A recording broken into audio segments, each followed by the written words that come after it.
Haleluya, haleluya.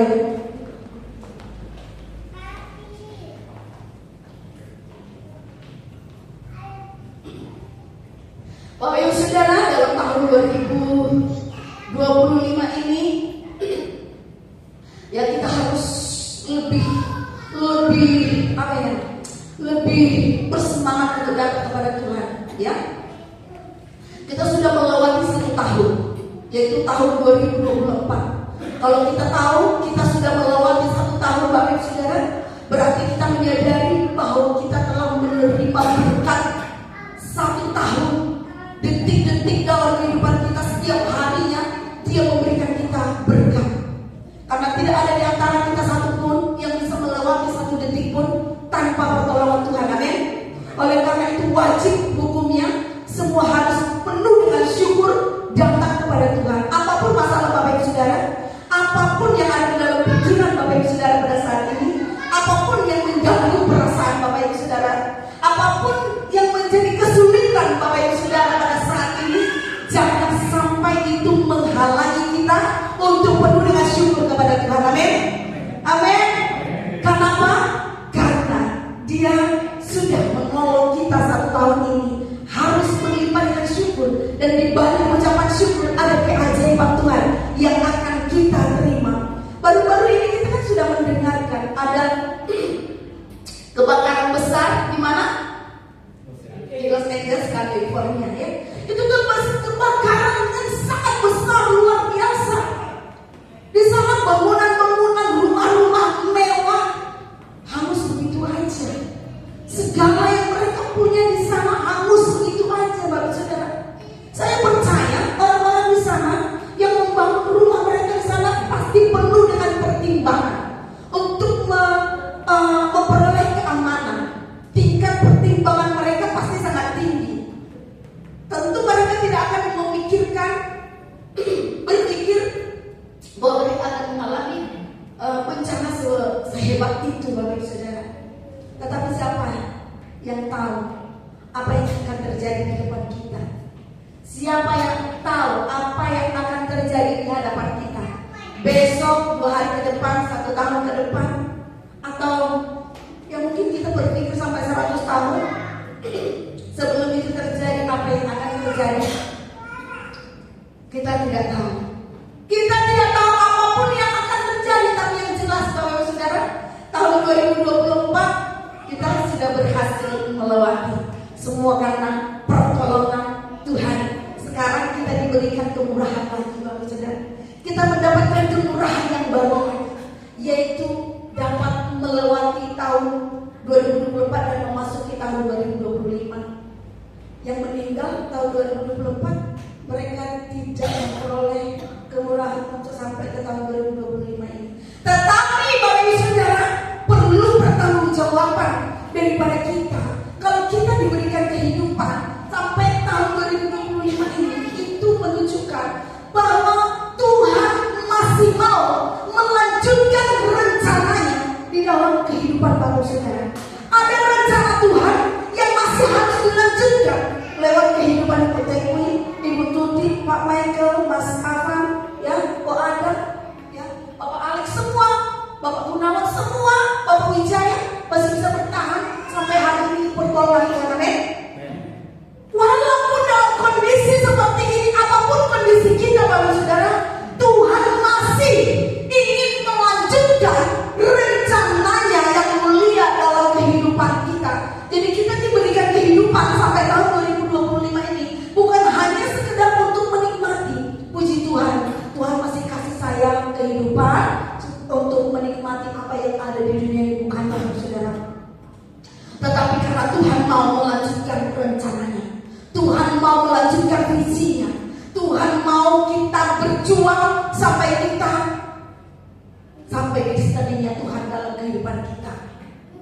Tetapi kita diberi waktu tahun 2025 bergandengan juga, ya, dengan apa? Berita-berita yang semakin hari, setiap tahun kok semakin baru. Beritanya bukan berita baik, tetapi berita-berita badai-badai kehidupan, goncangan-goncangan kehidupan. Jelas, Bapak Saudara, tahun ke depan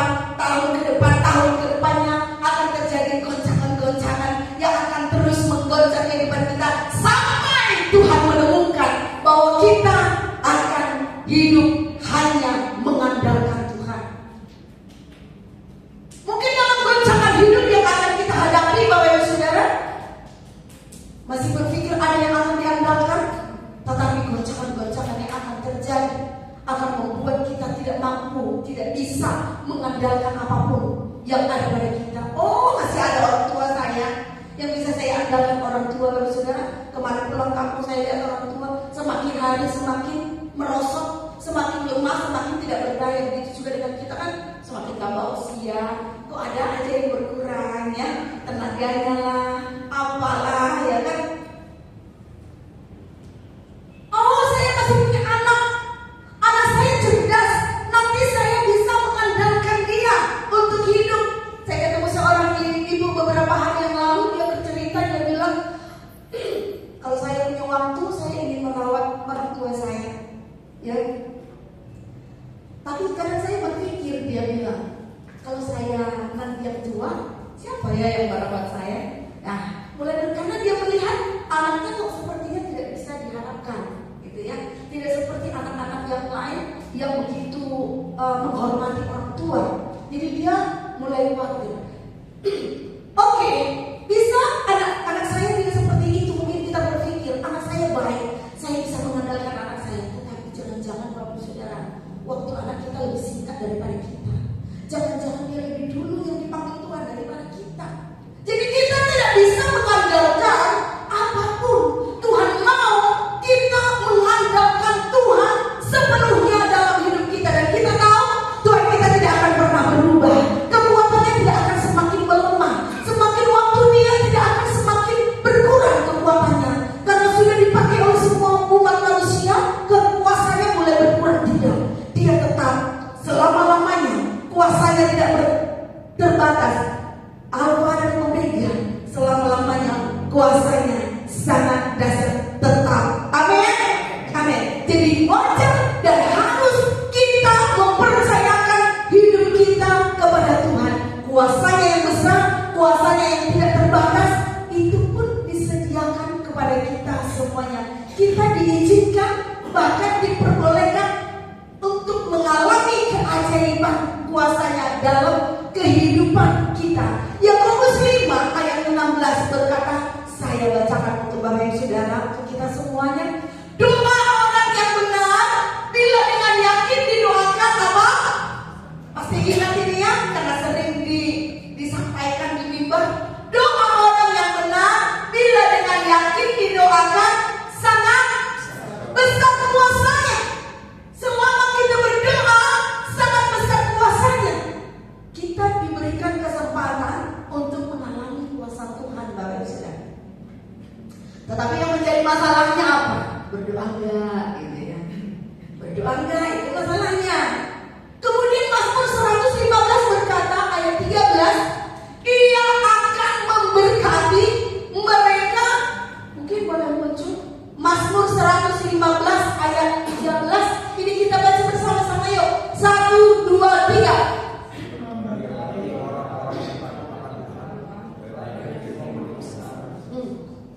Ia akan memberkati mereka yang apa?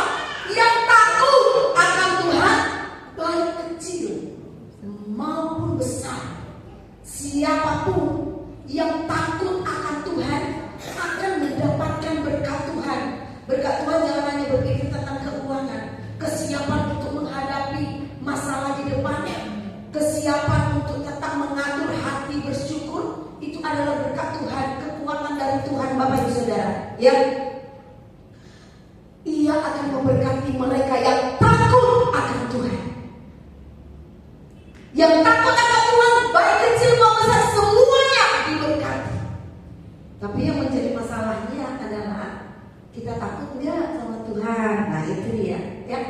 Tuhan mengasihi semua orang, tapi kita tahu jelas bahwa Tuhan kita bukan hanya Tuhan yang kasih. Kasihnya ingin memberkati kita semua. Tetapi karena Dia juga bukan hanya Tuhan yang limpah dengan kasih, tetapi Dia juga Tuhan yang adil. Sehingga oleh karena Dia adil, maka Dia harus berlaku berbeda kepada orang yang berbeda. Ya. Kepada orang yang mendekat kepada Tuhan, kepada Dia juga akan lebih lagi mendekatkan diri. Kepada orang yang mencari Dia akan menunjukkan dirinya kepada orang yang mencarinya. Kepada orang yang menghormati Tuhan, Dia juga akan memberikan hormat kepadanya. Kepada orang yang mengutamakan Tuhan, Tuhan juga akan mengutamakan dia. Kepada orang yang mau berjalan bersama-sama dengan Tuhan, Tuhan juga akan menyampaikan rahasia-rahasianya kepadanya. Tuhan juga akan banyak bicara kepadanya. Wow, saya kok jarang ya dengar suara Tuhan. Mungkin kita berpikir seperti itu ya. Kok saya kayaknya gak pernah mendengarkan rahasia Tuhan. Saya jarang mendengarkan suara Tuhan. Jangan-jangan posisi kita agak jauh atau terlalu jauh, sehingga ketika Tuhan berbicara kita gak bisa dengar. Bahaya kalau kita tidak bisa dengar. Kenapa? Bagaimana kita melewati tahun 2025 yang penuh dengan goncangan kalau kita tidak bisa mendengarkan tuntunan Tuhan? Bagaimana kita melewatinya? Hari-hari biasa aja Bapak Ibu Saudara, kita butuh tuntunan Tuhan. Hanya masalah kecil aja Bapak Ibu Saudara, hanya menyinggung sedikit hati aja, kita butuh tuntunan Tuhan untuk bisa berlaku benar. Apalagi nanti akan menghadapi goncangan besar tanpa tuntunan Tuhan. Bahaya Bapak Saudara. Lalu mungkin kita akan berpikir, oh tenang, tidak bahaya. Kenapa? Karena kalau kita jauh, ada firman Tuhan juga, ada kisah domba yang hilang dicari oleh Tuhan.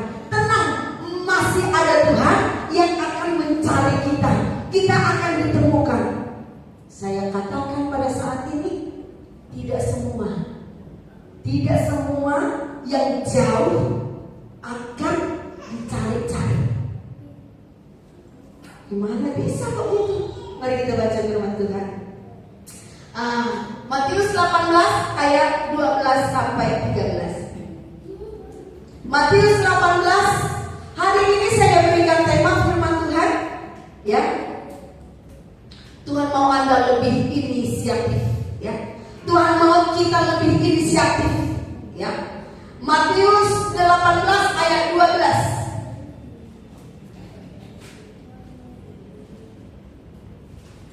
Matius 18 ayat 12 sampai 13.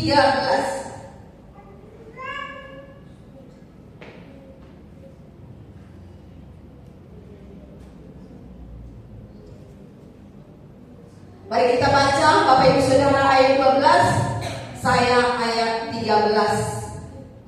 Sudah ketemu ya? Oke. 1, 2, 3.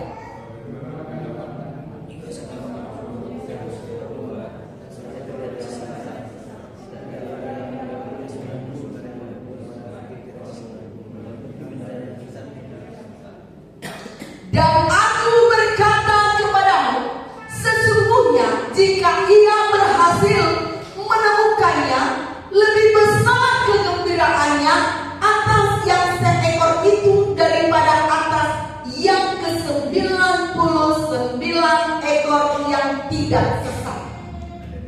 Jadi ada 100 ekor dan 1 sesat. Dan yang satu ini dicari. Dan dikatakan kegembiraannya lebih besar jika berhasil menemukan yang satu ini. Kegembiraannya lebih besar daripada tentang yang ke-99 ekor itu. Itulah sebabnya dia mencari domba yang sesat itu. Nah, kenapa dia mencari domba yang sesat itu? Karena domba itu tersesat. Yang namanya tersesat, Bapak Ibu pernah tersesat? Kalau dulu acara pramuka itu sering dikasih menjelajah, terus dikasih panah-panah gitu ya, untuk mengikuti jalan. Kita tidak bisa mengikuti, akhirnya kita tersesat. Nah, kenapa kita tersesat? Karena kita sudah tidak tahu lagi petunjuknya, tidak paham mungkin, atau kita kehilangan petunjuknya, atau pokoknya intinya tidak tahu lagi jalan pulang, gitulah ya. Nah, kalau nggak tahu jalan pulang, bagaimana dia bisa kembali? Tidak mungkin kan? Jadi perlu dicari oleh yang tahu jalan.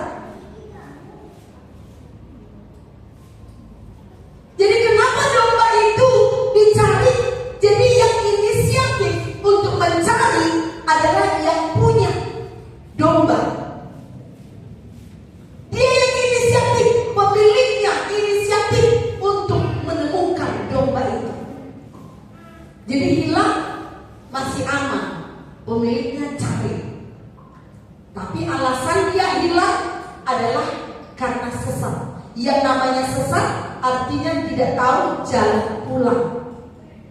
Tetapi berbeda dengan kasus anak yang hilang. Anak yang hilang yang dicatat dalam Lukas 15, kita buka Lukas 15 ayat 11. Lukas 15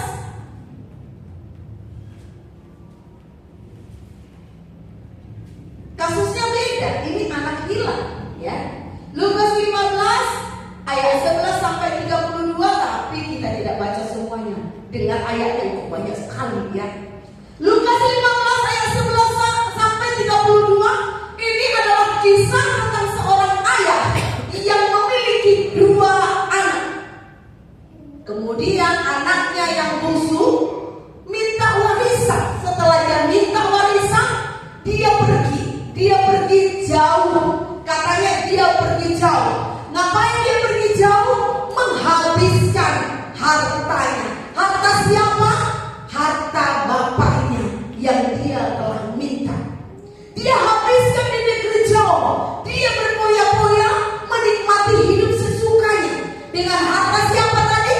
Dengan harta bapaknya. Dan kemudian hartanya habis. Setelah hartanya habis, terjadi bencana, yaitu bencana kelaparan. Lalu apa yang dia lakukan? Dia mencari pekerjaan. Ketika dia mencari pekerjaan, akhirnya dia bekerja sebagai penjaga apa? Babi. Dia kelaparan, Bapak Saudara, coba perhatikan dalam ayat yang ke-14. Ya, yang ke-14 sampai ayat 17 saya bacakan. Setelah dihabiskannya semuanya, timbullah bencana kelaparan di dalam negeri itu, dan dia pun mulai melarat. Lalu dia pergi dan bekerja pada seorang majikan di negeri itu. Orang itu menyuruhnya ke ladang untuk menjaga babinya.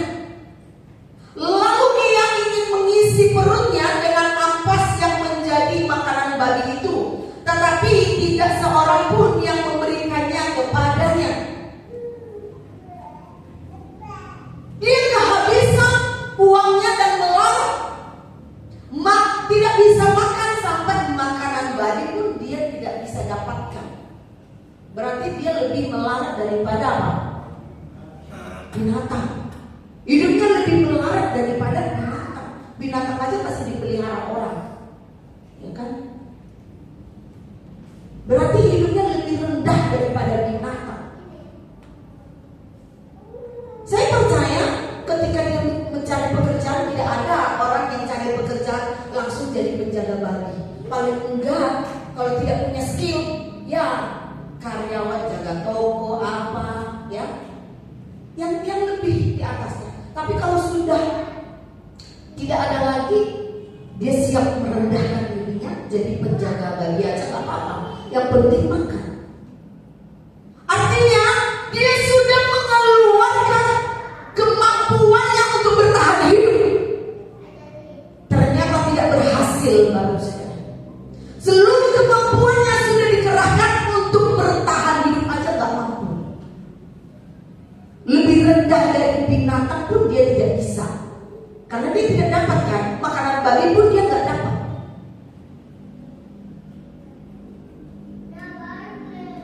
Dalam kisah ini, Bapak Ibu Saudara, kondisinya melarat seperti itu, dia jauh dari bapaknya. Kita atau saya tidak menemukan ditulis di sana ayahnya mencari-cari anaknya yang pergi jauh, tidak ada ditulis. Si bungsu, tetapi si bungsu dalam ayat selanjutnya dikatakan, ayat 17, lalu ia menyadari keadaannya, katanya, betapa banyaknya orang rupahan bapakku yang berlimpah-limpah makanannya, tetapi aku di sini mati kelaparan. Ayat 18 ini dia. Aku akan bangkit dan pergi kepada bapakku. Nah ini dia. Aku akan bangkit. Dia yang inisiatif. Aku akan bangkit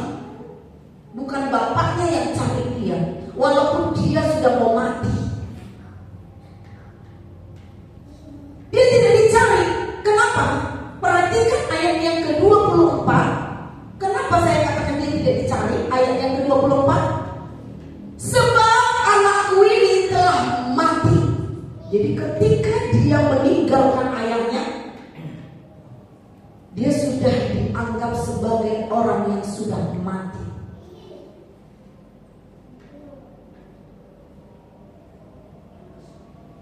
Mungkin kita bertanya, kenapa bapaknya tidak mencari seperti domba yang hilang itu? Kok nggak dicari sih? Seorang bapak loh. Karena masalahnya beda, Bapak Ibu. Kalau domba hilang karena apa tadi? Karena dia sesat, tidak tahu jalan pulang. Tapi kalau anak ini hilang jauh dari orang tuanya, bukan sesat, tapi pilihan. Dia tahu jalan pergi, dia tahu juga jalan pulang. Itu pilihan dia. Kalau pilihan tidak perlu dicari, karena itu adalah keputusannya. Jadi oleh karena itu Bapak Ibu Saudara, dalam tahun 2025 ini saya mengajak kita semua supaya kita bisa belajar dari para anak yang hilang ini menjadi lebih inisiatif. Ya. Karena kenapa? Saya percaya posisi kita bukan seperti domba yang sesat, ya, yang tidak tahu bagaimana cara mendapatkan anugerah Tuhan, yang tidak tahu cara bagaimana menyenangkan Tuhan. Saya percaya semua kita sudah tahu caranya. Bagaimana caranya semua sudah tahu. Mendekat kepada Tuhan, banyak berdoa, melekat kepada Tuhan, cari wajah Tuhan, siapkan hati melayani Tuhan, sungguh-sungguh kepada Tuhan, takut Tuhan, jauhi dosa. Kita tahu caranya bagaimana mendapatkan anugerah Tuhan. Seperti tadi saya katakan, kita mendekat Tuhan akan lebih mendekat. Kita cari dia akan tunjukkan dirinya. Kita tahu, bukan karena kita tidak tahu. Kalau karena kita tidak tahu, Tuhan akan cari kita. Ini loh lah jalannya. Tapi kalau kita tahu, terus kita nggak mau, lah nggak perlu dicari. Orang kita yang nggak mau. Kita tahu caranya.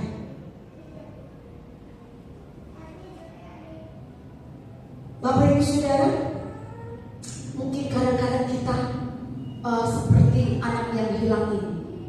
Kita jauh, walaupun kita beribadah, walaupun kita melayani, tapi kita terasa jauh dari Tuhan. Hati kita tidak melekat kepada Tuhan. Ketika kita datang duduk di tempat ini, hati kita tidak sungguh-sungguh menyembah Tuhan. Hati kita mencari kemana-mana, pikiran kita mencari kemana-mana. Hati kita tidak persembahkan sungguh-sungguh kepada Tuhan. Kita melayani, hati kita tidak melekat kepada Tuhan. Kita berdoa, tapi kita tidak sungguh-sungguh berdoa kepada Tuhan. Bapak Ibu Saudara,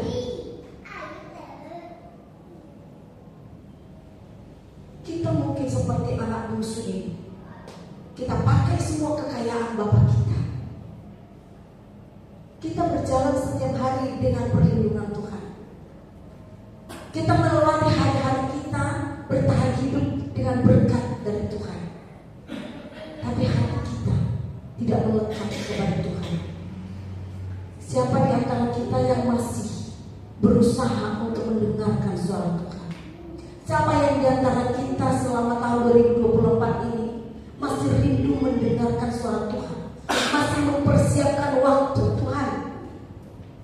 Benarkah saya harus berlaku seperti ini? Benarkah jalan yang saya pilih? Apa yang harus saya lakukan? Atau kita langsung main terus aja, sesuai dengan kemauan kita, kita lakukan? Itu bahaya Bapak Ibu. Kita harus sungguh-sungguh hati kita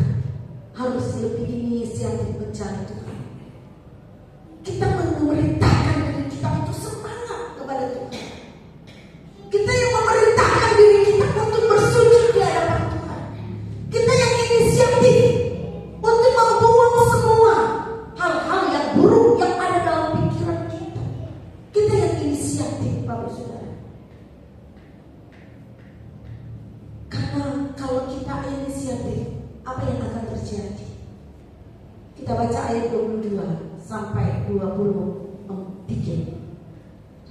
Ayat 22 sampai ayat 23. Kita baca bersama-sama.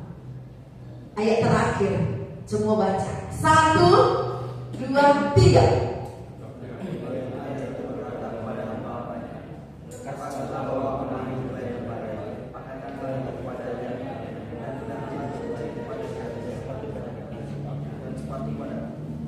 Dan ambillah anak lembu tabut itu, sembelihlah dia, dan marilah kita makan dan bersukacita. Bapak Ibu, ketika kita mengambil inisiatif untuk mendekat kepada Tuhan, untuk lebih serius kepada Tuhan, untuk lebih fokus kepada Tuhan, maka perhatikan ayat 22 ini berkata, tetapi ayah itu berkata kepada hamba yang lekaslah, bawa kemari jubah yang terbaik. Kira-kira bajunya si bungsu ini sudah menjadi penjaga babi yang kelaparan. Kira-kira bajunya seperti apa? Pasti benar-benar gembel, ya kan? Tetapi hari ini kita membaca dikatakan kasih jubah yang terbaik. Apalagi dikatakan kenakanlah cincin pada jarinya. Binatang dia lebih rendah daripada binatang. Tetapi ketika dia inisiatif datang kepada Tuhan, kepada Bapaknya, kita lebih inisiatif kepada Tuhan. Kondisi kita yang mungkin lebih rendah daripada apapun akan dikembalikan menjadi anaknya kembali, anak kesayangannya. Dan ambillah anak lembu tabun, sembelihlah. Tidak bisa makan makanan babi pun dia tidak bisa dapat. Tetapi ketika dia inisiatif datang kembali, bukan hanya makanan babi, bukan hanya makanan biasa yang enak-enak, tetapi pesta pora disediakan untuknya, kelimpahan disediakan untuknya. Itulah kalau kita mau inisiatif bersungguh-sungguh kembali mendekat kepada Tuhan. Yang kita harapkan pun jauh daripada itu disediakan. Buktinya apa, Bapak Ibu Saudara? Dia berharap apa? Jadi upahan aja nggak apa-apa. Jadi upahan sedikit aja, yang penting aku makan. Hanya itu yang ada di pikirannya, yang dia mampu untuk terima itu. Pokoknya bisa dapat upah untuk makan. Tetapi yang dia dapat apa? Semua dipulihkan. Dia kembali menjadi anak seorang yang memiliki kelimpahan. Bapak Ibu, apapun kondisi Bapak Ibu sepanjang tahun 2024, apa yang hilang, apa yang kurang, Bapak Ibu Saudara, kalau kita punya inisiatif untuk mendekat kepada Tuhan, meninggalkan semua penghalang kita untuk lebih dekat kepada Tuhan, tinggalkan semua, Bapak Ibu Saudara. Akhir tahun tanggal 31 waktu di kampung saya diberikan kesempatan untuk khotbah di sana. Saya katakan ini akhir tahun memasuki tahun baru, ya. Semua yang ada di dalam pikiran kita yang membuat kita tidak bisa bersyukur kepada Tuhan, tidak bisa bersungguh-sungguh kepada Tuhan, ini detik ini ditinggalkan, dibuang semuanya, dan masuk tahun yang baru, hati yang baru, pikiran yang baru. Karena kenapa kita bisa dijebak, Bapak Saudara? Kita bisa dikurung dalam pikiran kita yang lama. Kita berpikir ini padahal orang lain udah gak pikirin itu, tapi kita masih bawa-bawa dalam pikiran kita. Kita berprasangka kepada orang, kita bawa-bawa tahun demi tahun, Bapak Saudara. Padahal orang itu tidak memikirkan itu sama sekali. Jadi kita dijebak sendirian di sana. Maka saya sendiri memutuskan, kadang-kadang saya juga seperti itu. Saya merasa ini. Saya nggak mau terjebak, Bapak Saudara. Apapun yang terjadi, saya sering katakan, siapkan hidupmu untuk menerima berkat yang terbaik daripada Tuhan. Buka tempat untuk Tuhan memberkatimu, tapi siapkan juga hatimu untuk menerima apa yang buruk menurutmu. Tetapi apapun yang buruk terjadi dalam hidup kita,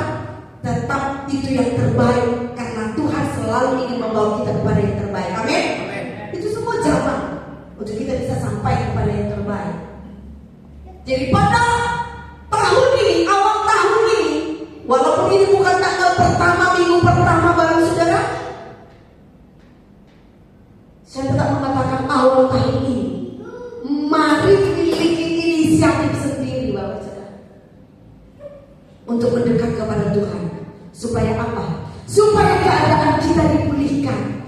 Apa yang telah kehilangan, apa yang telah hancur dalam kehidupan kita, ini dipulihkan kembali. Anda yang akan memutuskan, Bapak Ibu yang akan memutuskan. Tetapi Tuhan siap menyambut seperti Bapak ini. Dia siap menyambut dengan pesta pora, dengan kelimpahan. Tetapi pilihan Bapak Ibu Saudara, mau inisiatif untuk berlari kepada Tuhan atau tidak? Yang jelas ketika kita inisiatif berlari kepada Tuhan, kelimpahan siap menanti. Kelimpahan apa? Jangan langsung pikir, wah kelimpahan ini pasti toko laris, ya kan? Pikirannya langsung kelimpahan uang. Bapak Ibu Saudara, kesiapan untuk menghadapi tantangan dalam rumah tangga, dalam lingkungan, dalam apapun, keteguhan, kekuatan yang kita punya, tidak langsung drop, tidak langsung tawar hati, itu adalah kelimpahan. Amin. Ada banyak orang sedikit masalah langsung letoy, Bapak Ibu Saudara, langsung lain, langsung tak berdaya, langsung seperti siapa? Orang yang disalib bersama dengan Yesus. Ketika dia disalib, yang satu berkata khotbah yang beberapa minggu yang lalu udah ada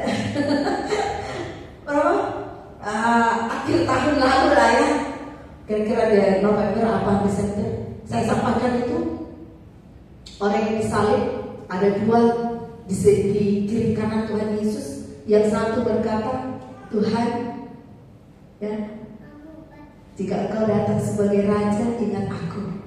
Tapi yang satu mau ngapa? Tuhan, jika Engkau Kristus, selamatkanlah dirimu dan selamatkan aku. Artinya apa? Ini tipe orang-orang yang kalau punya masalah, semua orang di sekitarnya ikut merasakan masalahnya. Karena kenapa? Responnya itu, ya, responnya memberikan dampak negatif kepada orang-orang. Jadi oleh karena itu, tahun 2025 ini keputusan ada di tangan Bapak Ibu Saudara. Mau mengalami kemenangan tahun 2025, goncangan demi goncangan akan terjadi seperti si bungsu ini. Dia akan menghadapi keadaan yang melarat, bukan akan. Sudah menghadapi keadaan yang melarat. Kita tidak tahu apa yang akan terjadi di depan. Mungkin kita masih kelimpahan berkat Tuhan, masih ada saat ini.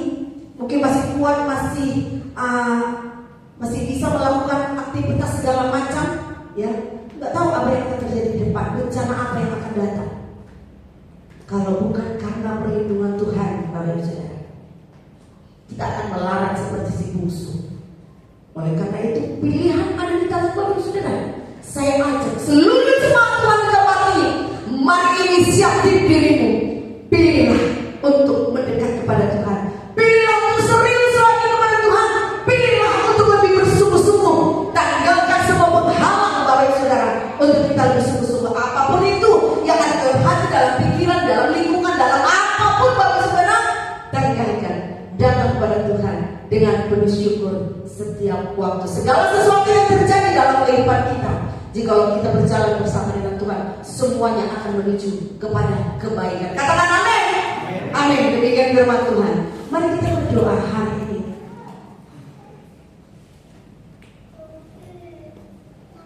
Kita nyanyikan pujian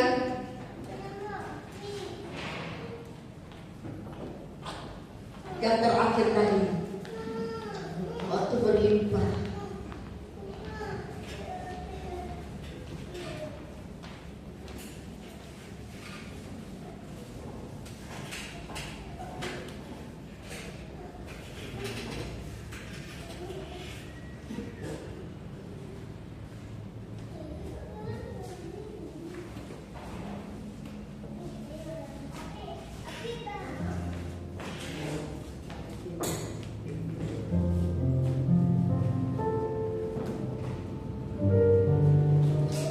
Haleluya. Mari kita bawa hati kita kepada Tuhan. Kita katakan kepada Tuhan, sekali Yesus, selamanya Yesus. Hanya karena kasih-Nya sekarang saya dan Bapak Ibu Saudara ada, bertahan hari ini semua karena kasih Tuhan.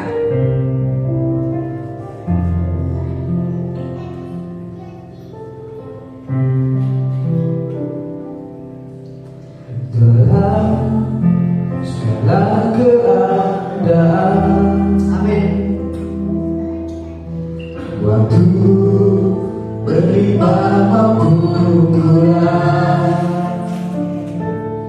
tetap Yesus yang memesona hatiku.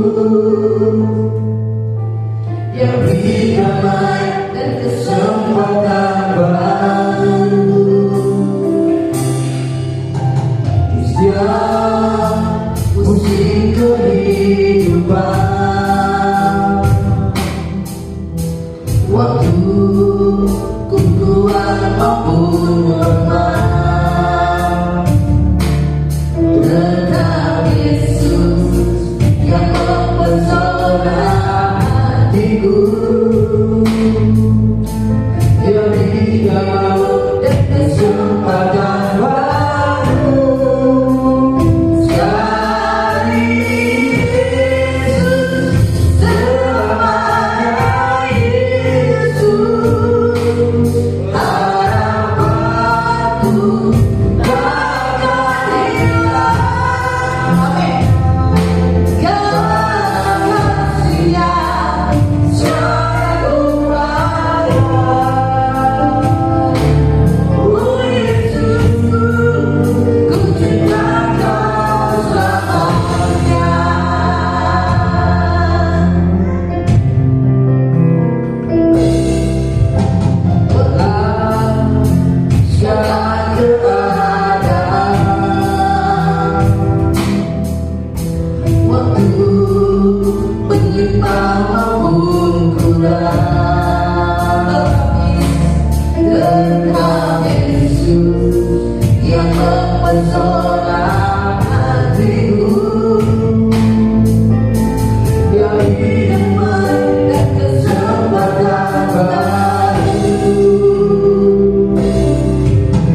Yesus berkati setiap pribadi, setiap orang, semua umatmu pada hari ini. Berkati, berkati, berkati dalam nama Yesus. Terima kasih Bapak.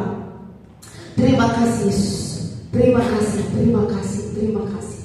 Dalam nama Tuhan Yesus, dalam nama Yesus, kami berdoa dan mengucap syukur. Haleluya. Sama-sama katakan, amin, amin. Tuhan Yesus memberkati. Silakan duduk kembali.